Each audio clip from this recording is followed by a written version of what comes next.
program which looks at issues of interest to you. Welcome to tonight's program with Dr. Grantley Waldron. Tonight's issue of Spotlight on the subject Violence, Crime and Public Policy, Part 2, has really been informed by an invitation which I got, no doubt, as presenter of Spotlight, to be aware of the activities of the Guyana Equality Forum, and in particular, the activity that they have planned for Sunday, that is this Sunday, the 9th of February, at 3 p.m. at the parade ground.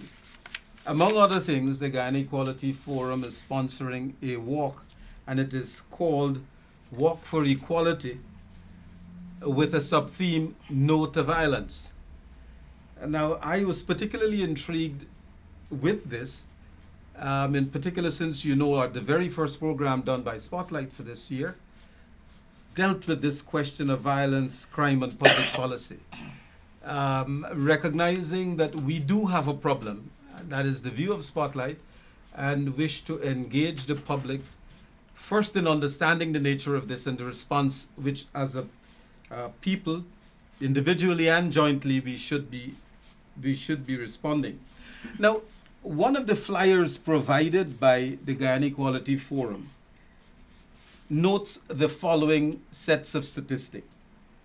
Murder rate in Guyana, 18 per 1,000 persons. And they couldn't help but saying, that's 100,000 persons, that this was 18 times higher than in England. 29 women killed, this is for 2013. 29 women killed by their spouses. 2,925 cases of reported child abuse, and that is as recorded by the Child Care and Protection Agency, and 574 cases of sexual abuse of children.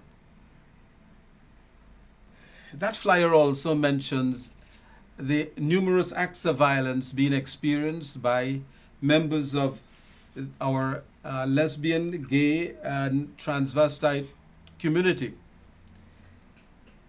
Now, the Guyana Equality Forum asked a question which will start us off on this evening's program. What has happened to us as a nation? And they make a point. It's time to stop the violence. So they are continuing that discourse, and we are happy to present that discussion.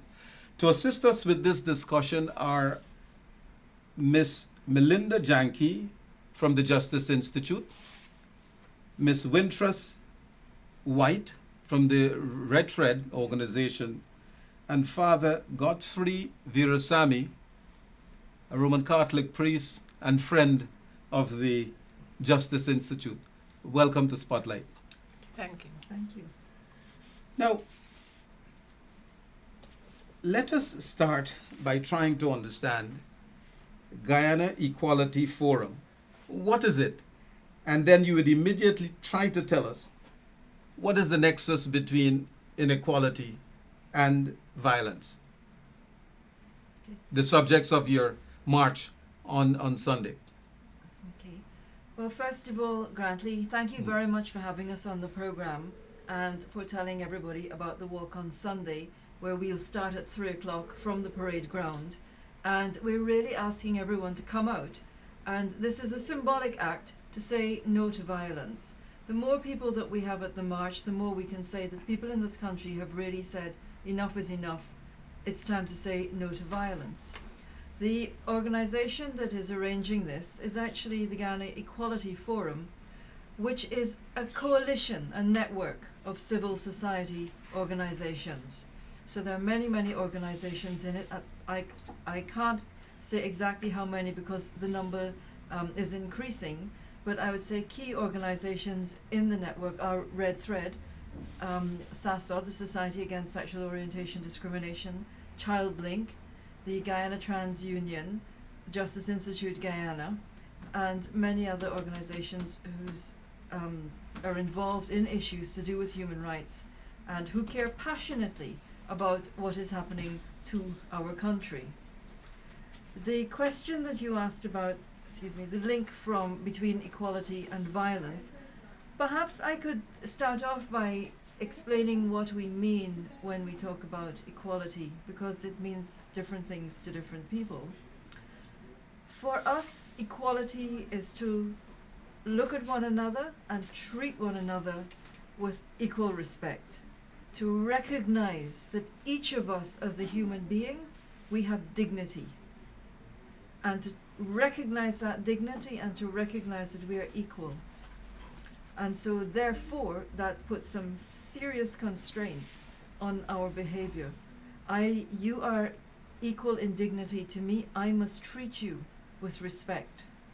There are certain things I must not do to you. I must not, for example, be violent towards you.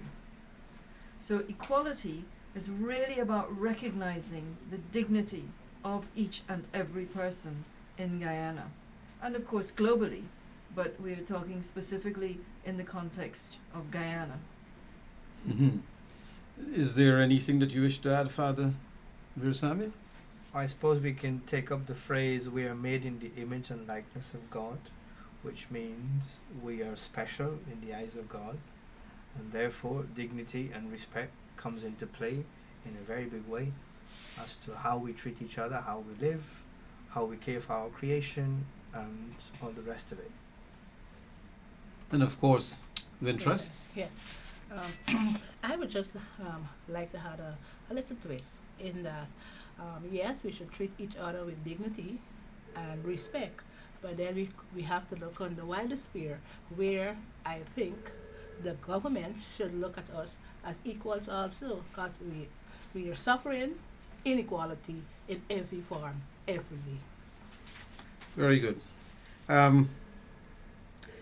You have, in a certain sense, preempted what I was going to try to elicit from you, and that is the nature of the inequalities of which you speak. I think in the immediate introduction, you've basically focused on questions of the rights, as Father Veerasammy, it's the rights before God. We are all entitled. Now, in a real sense, living in this secular, non-secular, make your pick, world, there are things that our viewing audience out there, when they hear equality and inequality, that they immediately jump to, which may necessarily flow from the considerations that the prime considerations that you have put out there, but they will maybe referring to some other things, such as Wintress has immediately alluded to. Your twist and your take on that, and how does that inform the responses that you are intending to take? I think Wintress has made an excellent point. If we look at government, the tendency is to forget that the people are elected, the members of parliament are elected by the people, and they are there to serve. They're not our bosses. So it's very important to keep reminding parliamentarians that the reason that they sit in parliament is to act in the best interests of this country as a whole. It doesn't matter which party you are a member of. Your duty when you get to parliament is to follow your conscience and act in the best interests of the entire population of Guyana. Now, there may be party lines here or party lines there, because one party thinks that this is the best way, another party thinks, no, that's not the best way. But essentially, the driving force is that they are there to represent our best interests. So it's not a relationship in which they are our bosses. Really, they are our servants. We delegate this task to them. Secondly, when we look at ministers, and it's always good to go back and look at ministers and ensure we understand what they're doing. Ministers are given power by law, by statute. Now, if they don't have a statutory power, then it means the minister is not allowed to do something. And I think we are sometimes a little too nice about this. we don't question enough whether or not that statutory authority exists. And of course, I'm taking this because I am a lawyer, and lawyers have a particular attachment to the rule of law. We fundamentally believe in the rule of law. Any lawyer who doesn't believe in respect for the rule of law probably shouldn't be practicing. Because it's one of the fundamental things that you must believe in as a lawyer. Yes. Even as you expand your view of equality and inequality, certainly some inequality is rooted in our respective histories. Does your advocacy recognize the need for what? Redressing inequalities of history?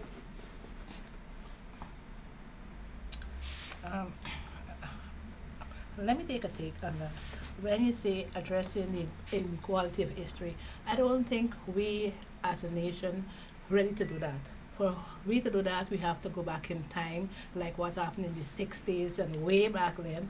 And I don't think we're really ready as a nation to do that, because all we get in is the pointing fingers back and forth, and that is not carrying us anywhere. We should have a cut-off point where we say, well, we started from here and we're moving forward, with us not looking back. Yes, we have to remember our past, we're shaped by our past, but we're not looking at it in that sense. We look into the future, what we want from here henceforth. Anybody else would? Well, let me just take this one step further.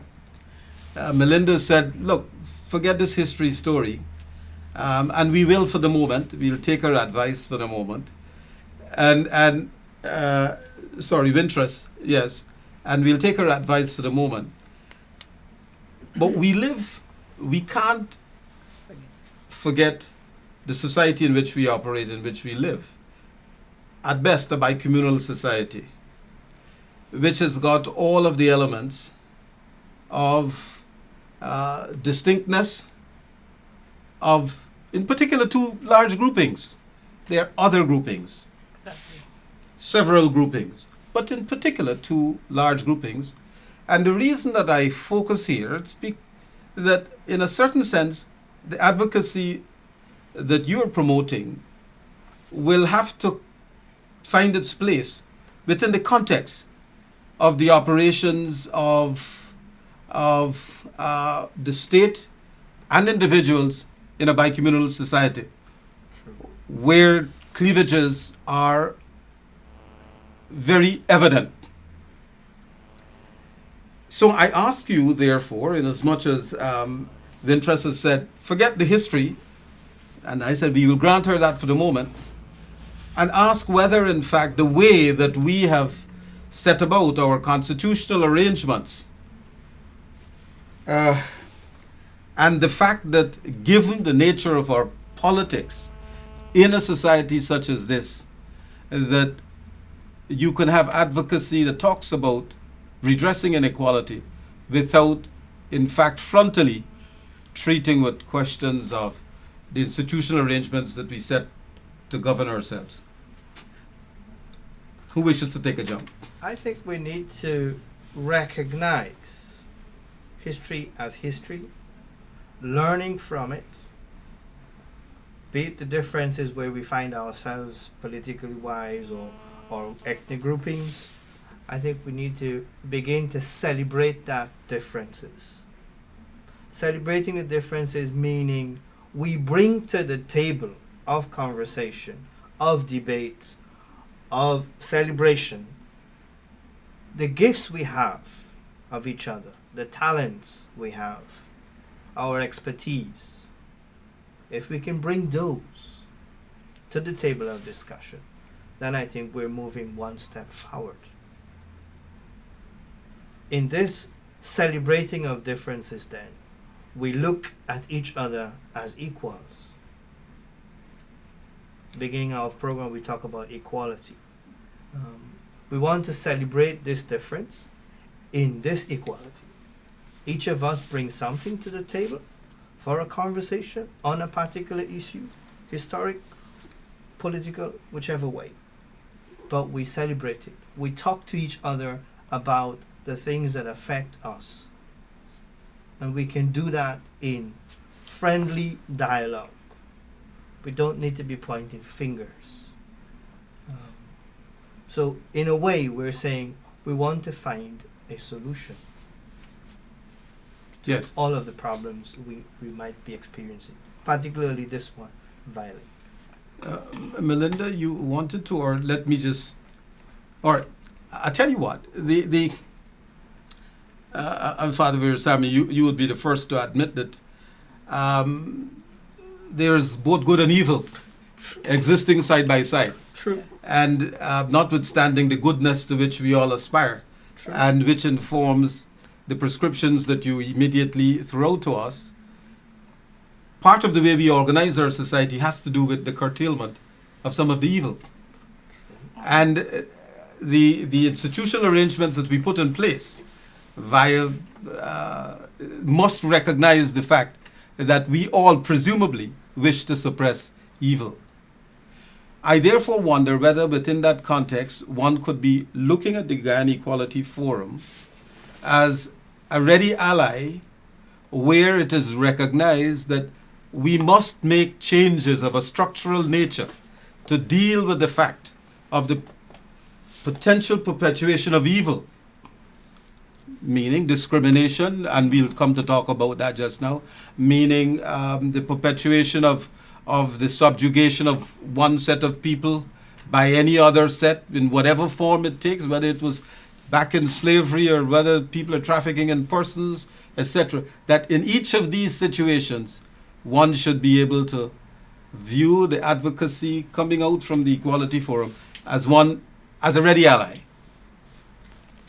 Yes, I think one of the things that the Guyana Equality Forum would stress very strongly is that we have to value one another as human beings.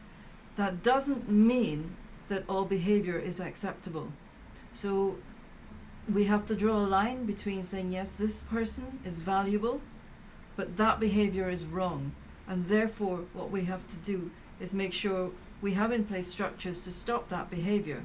At the same time, making sure that we value this person. Let me give you an example. If someone commits a crime, bad behavior, but the person still has value, that person is entitled to be treated with dignity.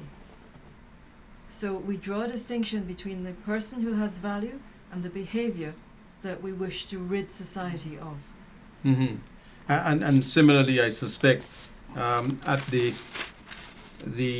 national level, where we see the perpetuation of structures that naturally facilitate the improper treatment of God's creatures, that we should be natural allies, I suspect, with any cause that seeks the redress of such situations. For instance, if we have, as is normal in bicommunal societies, where there are large specific groups, the potential for the non-representation of some groups, that is a right, I suspect, that each of us has, an expectation that we could participate at the table in the society at large, that you will therefore, much as at the individual level, you would be able to speak against, come out against any attempt to inflict harm, to inflict whatever, that the way in which we organize society, that we would expect that you would be natural allies in your advocacy for the change of systems that allows for a greater sense of cohesion, participation, respect for everyone. Yeah, I want to go back to the part that I made about history. Maybe I didn't broadline it enough. Sometime in the 50s, 60s, we had a real uprising in Guyana. You know, the 1963, the riots and so forth. All right. Nobody up to this date could not tell us correctly what went on back then. This is our history. If you read the book from Dr. Chetty Jagan, he say something different to what Mr. David Granger would say in his book. So history was not correctly recorded, so we don't have a clear picture of what happened back then. But we live in Guyana, and Guyana is a land of 6 races. Somebody remind me 7 now, the mixed race, not leaving them out. But you said, when I said, let us forget history for now, what I meant is that without the races don't come together and publicly apologize to each other, then we won't have anything. All we have is distrust. So we could talk about equality and inequality till we blew in our face if we keep going back then, right? Because there's no clear record of what went down. Because some people will say they're bounded by their race. And if they do that to my race group, then I'd feel annoyed and vexed, and vice versa. So that's what I meant when I said, let's forget that part of our history and deal with it from now on as it is. Let us talk about this inequality and equality thing now. Because if we go back, we ain't gonna find solutions or we ain't gonna find answers. Because when I was in Linden at this, well, one of my colleagues was in Linden to this Son Chapman ceremony. So it was saying that the forest thing started with Indians, and they were saying, the Indians were saying that the forest thing started with black. So up to this day and age, we still have that pelting at each other. Mind you, we're Guyanese. Regardless of what, we're all Guyanese. I don't care. He's my brother, she's my sister, regardless of what. So that's what I meant when I said, forget that part of our history. You couldn't be clearer. And I'm certain that there'll be many adherents to the point you make with regard to an understanding of the fact that it is true that we've had significant bastardization of our history. And this is very recent history. Some of us, I myself, have seen quite a bit of that history. And perhaps even from my standpoint, may improperly represent what that history actually was because of the particular set of our circumstances. I may have seen it differently from my brother who lived next door because of his particular sets of circumstances. And my brother there particularly referenced, I'm from the quarantine myself. So I would accept the possibility, as you're quite right, that we do not yet know the truth of that. But the basic fact is that the viewership that is listening to this program would want to be able to get a sense that Equality Forum is a trusted ally in this whole question, in whatever way, shape, or form inequality manifests itself. And even as we go through the business, hopefully in a cathartic way, of trying to understand exactly what happened and to be magnanimous enough to give one another the benefit of the doubt that context may have played a greater part in the decisions which were improperly made by some of those who preceded us. Let me just move to one other thing. In your pamphlet, you said we aim to combat all forms of discrimination. To what do you refer? What kinds of things are you specifically pointing the public to that they should be expecting to find your advocacy? I think there's a very obvious list of grounds on which people discriminate. We find these in constitutions the world over, and I think probably every viewer can give me that list. But it would be things like race, ethnicity, gender, sexual orientation, economic status, marital status, disability, religion, and so on, belief. We should not be discriminating against one another on the basis of any of those things. We should be valuing one another as human beings and saying, well, I don't really like the way you behaved on this occasion, but let's move forward. Let's find a way of engaging and working together. We are a society. We are one nation. And if we fight one another, it doesn't make us strong, it makes us weak. We are going to end up as a weak people if we fight one another. We will end up as a strong people if we work with one another and we take care of one another. And the choice is ours. We talk about history. We are writing history now by our behavior. What will people say about us in 40 years' time? I want it to be a different story to the last 40 years. Yes. Therefore, the Equality Forum is at least one civil society organization grouping to which people listening out there can be assured that they have an opportunity. When they view acts of discrimination and they feel powerless to treat with them, that they could solicit and expect an appropriate response from the organization of which you're a part and which is promoting this walk. Yes, Grantley, and I'm very happy that you said that, because we are putting together a questionnaire and a database so that anyone who experiences discrimination is invited to come to the organization and to make a report. And then the forum will see what practical steps can be taken to combat this discrimination. So the Guyana Equality Forum is not a talking shop. We're focused on solving problems, we're focused on building bridges, not walls, but bringing people together so that we can work together, and eventually unity is actually what we're talking about.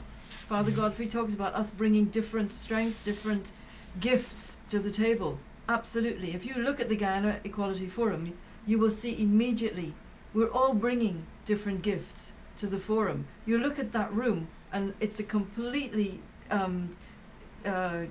different sets of people coming from different perspectives, but we work together and we share what we know, we value one another, and that's why I think the forum is actually beginning to make a difference now. Yes. Now,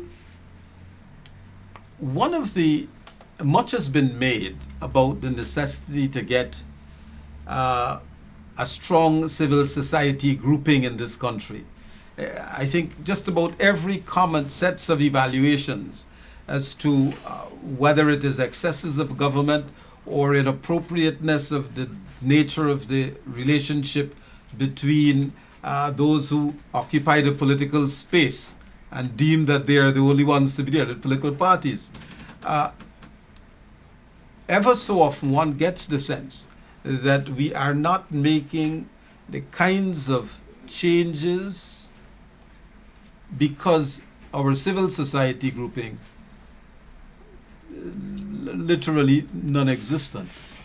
And what exists have been so ably courted by the front runners, the political groups, I'll just call them that for the moment, whether it's government and opposition forces, that the idea of the third view or those many views have been absolutely suppressed.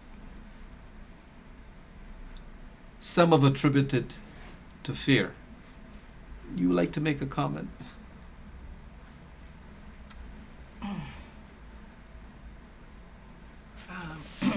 Fear. Oftentimes when we at Red Trail have a boarding issue, let's say for instance the recent story of Colvin Hardin, and we mobilize to get people out there to know the truth, to know that this young man alleged that he was sodomized. And I have no doubt, no cause to doubt him, because who in this society where many people are against gays would want to shout out at the top of the voice that they were sodomized by a button, by a police? Well, when we couldn't get enough people out, I always wondered why people not coming out. This is the thing that people should stand up. The street should be lined with people. And I went home and I reflect upon this, and I don't want to use the word fear. I want to go back to economics. Say, for instance, a young mother, have about 4 to 5 children. She have no daddy in the house, and she may be doing a security guard job. When she gets home late at night. She's tired. She can't even look at her children because all her thing is about survival. Yes, she wants to come out, but because of the economic violence, she can't because I'm so tired. I can't begin to drag my body out there. So I don't want to say so much about the fear. Yes, we have fear. And I always tell people there are two kinds of fear. A fear like when you're in the helicopter and you can't do nothing about it, but put your hands in your life in the hands of the pilot and pray that he carry you safely. But there's another kind of fear that although you fear, you could take action. That's the other kind of fear I want to talk about. Yes, we live in a society that every time you talk up or you speak out, you fear somebody coming with you over your head. You know what I mean? Without me shouting it out. But yes, that's a kind of fear, but you still, although you have that fear, and you're a decent person and you have morals, you should be standing up and speak out. Because there's all kind of inequality that is happening in Guyana today. And if we don't stand up and speak out against it, then our children and children will be still living in this unequal Guyana. I want to add to that. I agree completely with Wintress about the economic violence, which means that some people are barely surviving. And that's why we wrote that letter recently to the parliamentarians saying, if it's possible to live on $35,000 a week, then please, you do it and you show everybody how to do it, because there is no way that we can work out how to do it. No. And I give full credit to my parliament. If they can do it, please show us. We want to learn.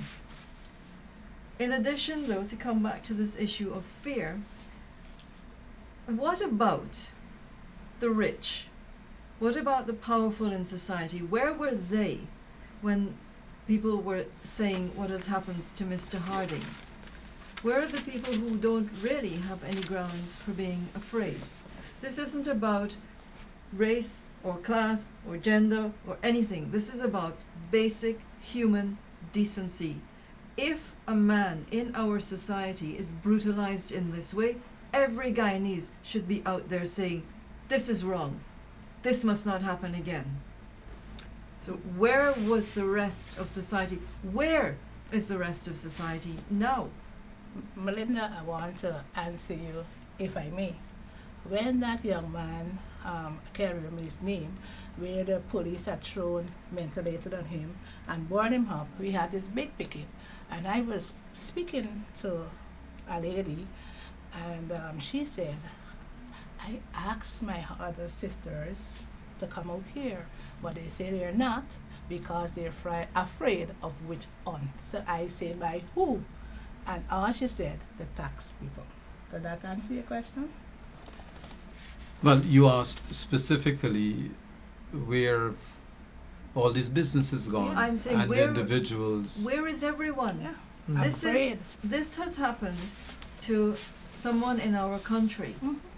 Everyone should be out here saying, this must not happen again. And I am encouraged by the fact that people are beginning to speak out. The Guyana Bar Association has spoken out. The Women and Gender Equality Commission has spoken out. The Private Sector Commission has spoken out. So I think we are also seeing a change. That people Yes. realize that this is terrible and this kind of violence has to stop. So there's also the positive in all of that. Yeah. But Yeah. speaking out not only, but coming out with action. Because we know we live in a society that people speak out, yes, and then tomorrow the story die completely away without no changes. So speaking out without a change is no speaking out at all. It must be followed up by action. Keep the pressure up. Keep saying, keep highlighting the story, and I'm not saying his story alone, because recently we had a story about another 16-year-old who alleged that he was sodomized by the police also. So there's a lot of twist to that story. So we have to keep it in the limelight. Don't let burn out. People, the Bar Association spoke out, yes, do action. Whoever speak out, come together, let's all do action, put some pressure so that this thing could be dealt with in the right way. I tell you what, on that note, we'll take a short break. And when we return, we would just like to focus on the religious community and its leadership in this area. We'll take a break at this time.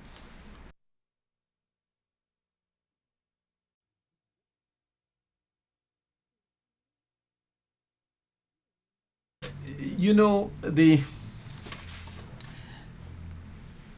ever so often, one would almost axiomatically say the religious community has got to be playing a bigger part in this whole story. And the question gets asked, how can you say on the pulpit or wherever you stand, depending on the religious organization which you find yourself, say that you abhor violence in all its forms and yet maintain silence on account of what? Some notion of the church needs to be apolitical. It shouldn't get involved, quote unquote, in politics. And I never could understand it. Perhaps, Father Veerasammy, you could help us with that. Thank you. I think the church recognizes, and I'm speaking from the point of view of a Catholic priest, we recognize that this violence is a problem. We want to engage people in dialogue, hence my sitting here, engage people in dialogue to talk about what can we do, how can we do this together, and to come up with, if you like, a workable solution to this problematic. It's affecting everybody across the board, Muslims, Hindu, Christians, no people of no faith, everybody is affected by it. My sense is, for each religious group, they have their way of saying and doing, sometimes not doing, what is required of them. Okay? Now, from our perspective, as a Catholic church and people who are of faith, our encouragement on this, for this walk, come next week, we have done the footwork, we have encouraged people to come as a second response. Sometime earlier last year, we had a conversation about this situation of violence here, and there were some experts talking to our priests at our priest conference 2 years ago, I think, as to what can be done in relation to this. How do we see it as priests working in our various parishes or communities, and how do we address them at a local level? The next stage of that is, what kind of networking do we do as to point people, signpost people when we have a problem like this that comes to us? Sometimes, yes, it's difficult to talk about it because people are not quite comfortable talking about this personal violence or the inequality they face. However, if they have a space to talk about such, which I think most of the churches have, and my Muslim brothers and my Hindu brothers and sisters, they also have some kind of networkings that they facilitate to discuss this kind of things. As to concrete responses, I would not be aware of what they're doing on the other side. But for ourselves, we're beginning to reworking our efforts to say, how can we work with groups like Equality Forum, Justice Institute, and all the rest of the people to find a solution to this problem. My sense of it. Melinda, you have a sense about the church and its responsibility and its response? I have a sense about the churches and the religious organizations in Guyana and the response that I would like to see from them as a Guyanese.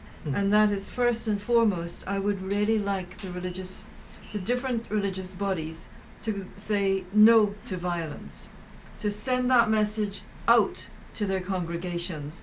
Let's find a different way to deal with our issues. Yes, we're brothers and sisters, and like all brothers and sisters, we're going to fall out. What's the best way to deal with this? How do we bridge our differences and show that we care about one another? Violence isn't the way to do it.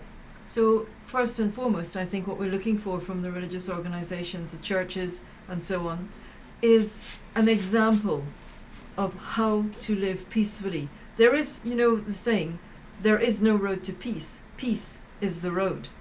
And that's what I would be looking for from the religious organizations.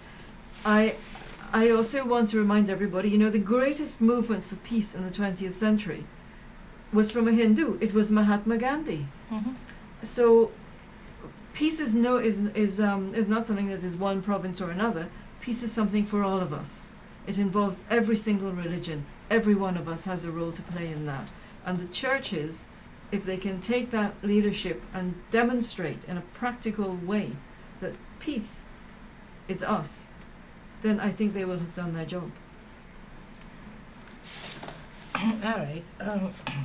Since the large masses of Guyanese go to church, whether it's Christian, Hindu, Muslim, spiritual, whatever denomination, I think the religious body coming out is a great thing and it's a good thing.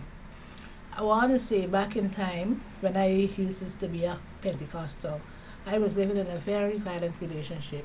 And I remember me going to the pastor and say, listen, this is what I'm going through. And he saying to me that a wife must submit herself to her husband, pray, and things can get better. He never one day invite my husband to talk to him or anything. And here I was, because that was my pastor, believing what the pastor say until I had to leave or be killed. So what I'm saying here is that when issues of domestic violence is being reported to the church, I don't care which church it is, the pastors, the elders, the priests should take action against it and not tell the woman stay because the Bible says so, so and so. Because we could quote the Bible in many ways, and I don't wish to do that now. So, but that's the fight I would love to see in the churches against violence against women, children, and even against men. I couldn't say that better. I just like to, and that is at a level of personal violence. But you know, the Wintress, you touched on a very, very salient point. Apart from the political organizations in this country, the church is perhaps the largest institutional presence in terms of a representational bodies. And that is the religious groupings. And I suspect that they have a duty of care, not at only the individual level, but at the level of the structural relations in the country at large. And while we recognize, and I think you all alluded to the fact that violence is not just physical violence, you mentioned economic violence in particular. Yes. And that as the largest representative body outside of those who have a specific responsibility for the care and maintenance of the society at large, they have a voice. And that is the silence to which, in particular, I referred when I asked the question that many people have asked, why is the church so silent? And why, in some circumstances, the churches can also be read to be compliant with what is clearly wrong. You will not be able to answer this question here. I pose it because clearly as we continue in this series, whether it's on Spotlight or anywhere else, the church has got to, I suspect, take on a much greater role reflectful of its presence in our respective lives. I'll just leave it at that, except you want to say anything else on it. I would like to comment with one thing in response to Wintress's experience, where the pastor said, women, obey your husbands. I think he needs to go back and read that passage in St. Paul again, because it very clearly says, husbands, love your wives. And loving your wife means treating her in a particular way. It does not in any way give, that passage does not in any way give authority for saying to a woman she must stay in a violent relationship. Quite the opposite. That passage is authority for saying, you, husband, must not behave in this way. Exactly. Now you have the final say at this particular issue. Most of the time, I think people read scriptures literally, and misinterpretation happens, and what we'll call a culture of pick and mix. We take what suits us, and what we don't like, we just leave it on the side. It creates a problem in terms of the way we read scripture texts. Bible, Quran, Gita, whatever it is, the way we read it, it has a particular way of reading. History, people, their story, their experience, and to draw light from it. What is the scripture text saying in my particular situation? And to work with that. This is where pastors need to be more effective in their care for their community. And I think this is where we would hope that our churches and religious organizations will come up with, along with other partners such as, shall I say, or friends, to work for, if you like, a solution or something amicable that will shed some light into where we are and where we're going as a nation, as a country, as a group of people who say we believe. It is said that a lack of security is almost a guarantee for no development. I wonder if you would care to reflect on that comment.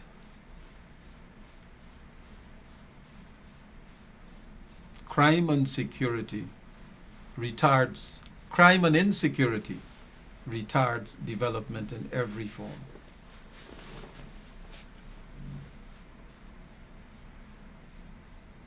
Who wishes to? Unequal distribution of the country's resources would be the line that we would want to look at, as to say, well, how come we have this much resource in this country, and then how come the majority of people are trying to scrape by?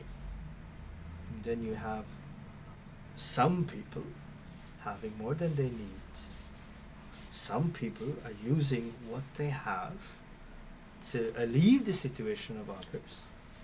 However, there is still a wider problematic of how can we be respectful for each other and treat each other with the kind of dignity you would want them to treat yourself, right? So the unequalness of that, inequality, shall we say, and that has to do with not only at a personal level, but the question of the resources that we have and the structures that are in place for the distribution to happen in the right way. A big task for everybody, but I think it can be done. We can work towards it. 10 years down the road, 15 years down the road, 20 years down the road, who knows? I would like to have a go at that. The crime. The government announced a new minimum wage of $35,000. And that in itself is a crime. When we look at house rent, when the cheapest house rent you could get is $35,000 to $40,000 per month. That is all the money that you're working for. When we look at the cost of living, it's sky high. When we look at the electricity bill, it is also sky high. Now you're expected to pay for water. If you're living in a rented house, they said to you, you're using the water, you have to pay for it. So coupled with all of that, that in itself is a crime. Here what I think will happen. If I'm working for $35,000 and I can't live on the road, live in a house that costs me $35,000 to $40,000, then obviously I have to steal. And here who would be feeling it is GPL, because I can't afford to pay the light bill and I'm going to steal the light bill. I can't afford to pay the water and I'm going to steal the water. That you can get GPL gonna incur losses, GWI can incur losses. And not only one person, I suspect the masses of poor people out there is doing that. So we can't have development when I laugh, right? When the money is so small. That in itself is a crime against humanity. Listen, a mother, going back to the point I make about a single mother. Single mother got to go to work and she's working but you can never get enough money to properly look after your children because of these bills. Now my children is leave alone home and without no food. The first thing everybody know, when children hungry, they go and thief. And if you have a 7 or 8-year-old stealing, by the time they're 18, there's a seasoned criminal. Ain't nothing you could do about that. Now, people, I often laugh when people say they want to curb HIV and this and placing so much emphasis on HIV/AIDS. I think that emphasis should be placed on the minimum wage because, listen, if I have a daughter at home and I'm providing for her, some boy can see her out there and offer her money. At first, she might want to take it because, of course, mommy give her values, but barely can rule out. And she'll say, all right, give me, and he can ask her. And next thing you know, she gone. And if he's HIV positive, we all know that she cannot wager for condom use. So here we go. And we love to say HIV prevention. What a shame. What a joke. And another thing I want to touch upon is the housing. Because there's a policy that say one house lot to an individual. And yet we have seen and know that people in society have numerous house lots. Numerous. Who they're accountable to. Where's the equality between that? That's purely inequality. Now, a poor man struggling, making $35,000, or let's go a little way over, and making $60,000, you expect to pay PAYE, pay as you earn. Then you have to pay the 16% VAT, right? Now me, I am mistress so, and I'm in charge of so, and my salary is being paid in the US, and I'm not paying $1 in tax. That is inequality for me. Bare and pure inequality. Why should the poor pay when the rich is not paying? That is my point. Sorry if I so work. No, this is your moment to express it exactly as you see it. And the truth is that I can't find anything to fault what you said. I think that it adequately reflects the reality of our condition. And so when the flyer of the Guyana Equality Forum says violence is both the cause and the result of inequality in society, and I know it was a partial area that it looked at, it can't be wrong, and I think you've described it in its starkest form. And violence destroys the dignity of both the victim and the perpetrator. Now,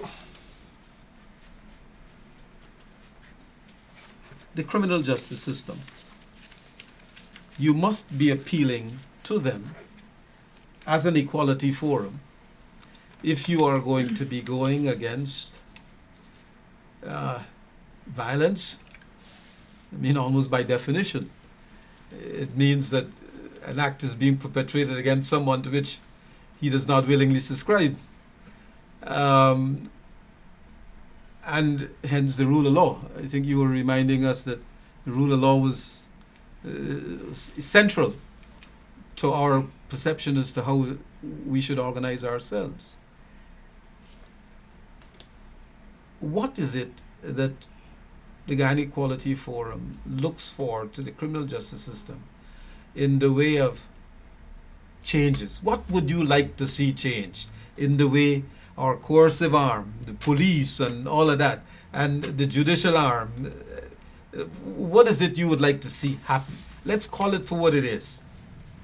Even as it affects, even as it creates an opportunity for violent behavior, one form or another, and or exacerbated in some circumstances. What should we be expecting? But I'm glad that when you talked about the criminal justice system, you started with the police, because for most people, their first encounter with the criminal justice system is either going to be the report to the police because they've been a victim of crime, or being arrested by the police because they have committed the crime. So if we start there with the police, I think there's some things that we really have to address in Guyana. if we're going to attract the best people to the Guyana police force, and we really want the best in the police force, we have to pay them properly. We have to train them properly. When I was growing up as a child here in Guyana, a police officer was somebody that you looked up to And respect. and respected. And when that police officer tells you something, you listen because you know he's right. So it's really important that we attract the best back into the police force. It's really important that we pay people properly. It's very important that we give them the resources with which to do the job. There's no point calling the police station and they ain't got transportation. That is so demoralizing for a police officer who wants to go out there and do his or her job.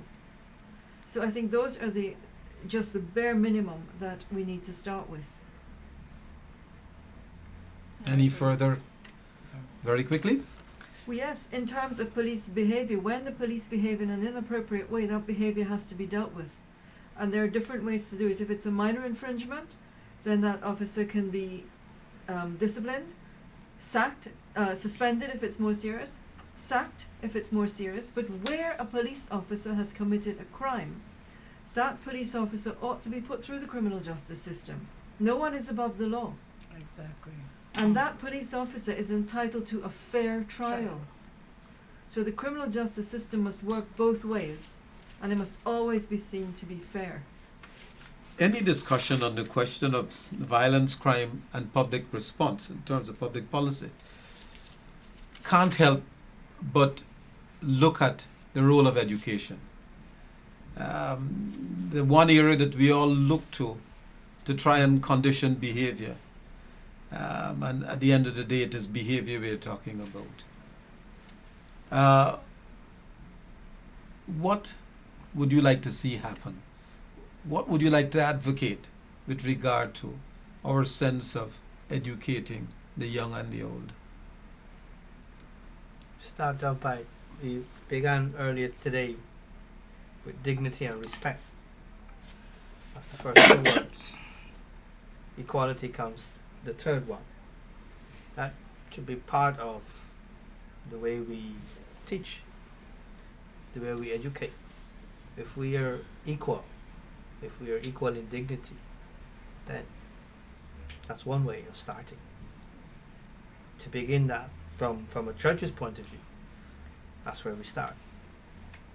How that gets into the system, the educational system, is by setting up programs that will help that, facilitate that kind of thing, the way we treat each other, the way we talk to each other, the way we respect each other in that way.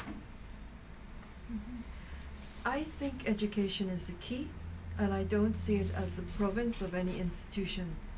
Children learn from copying usually, and they are very quick to pick up behavior that they observe. They hear and they apply. Each one of us, we are educating children every day. If I shout at a child, what am I teaching that child? I'm teaching that child it's okay to shout. If a child misbehaves and I hit that child, I'm teaching that child violence is okay. So for adults, if we want children to behave well, we have to behave well because they're learning from us. If a child goes to school and the teacher tells the child to behave one way and the teacher behaves in a different way, which lesson do you think the child is going to learn? So we are educators, each and every one of us in Guyana, we are educating our children. I'm saying our children because it's all of each turn. Yes. Wintress, you have the last words on this issue of Spotlight. The education department, and I suspect I'd want to go by it in a very different way. But there's not enough time for me to say what I really want to say about education.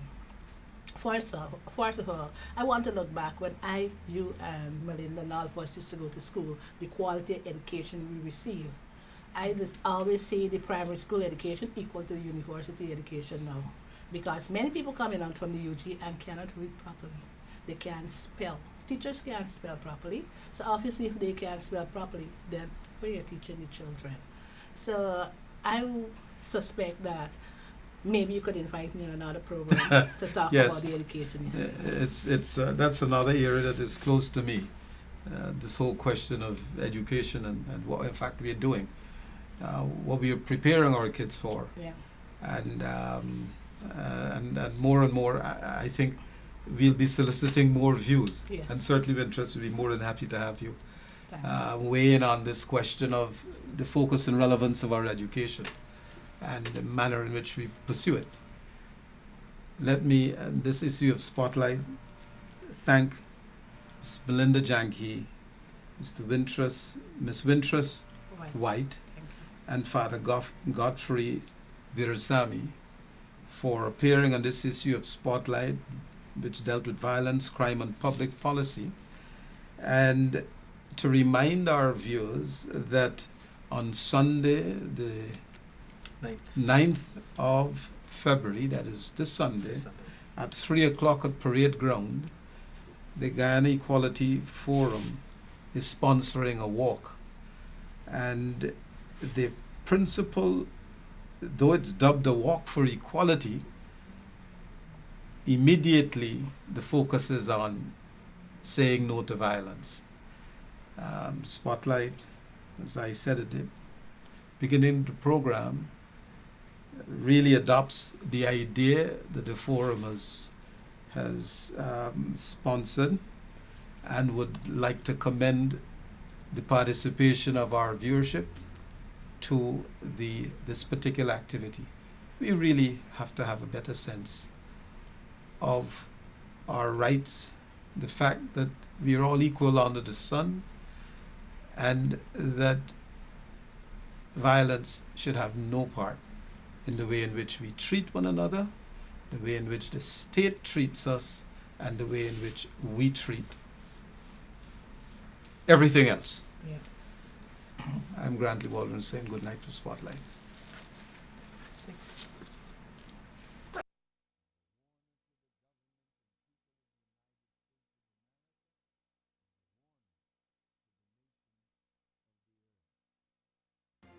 The people of Guyana are Guyanese, and when they raise their voices in song and celebration, it's carried throughout the land for all to hear.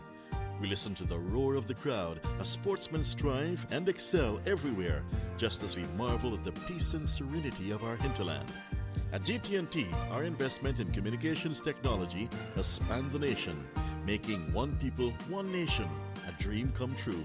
GT&T, proud to be part of Guyana's destiny.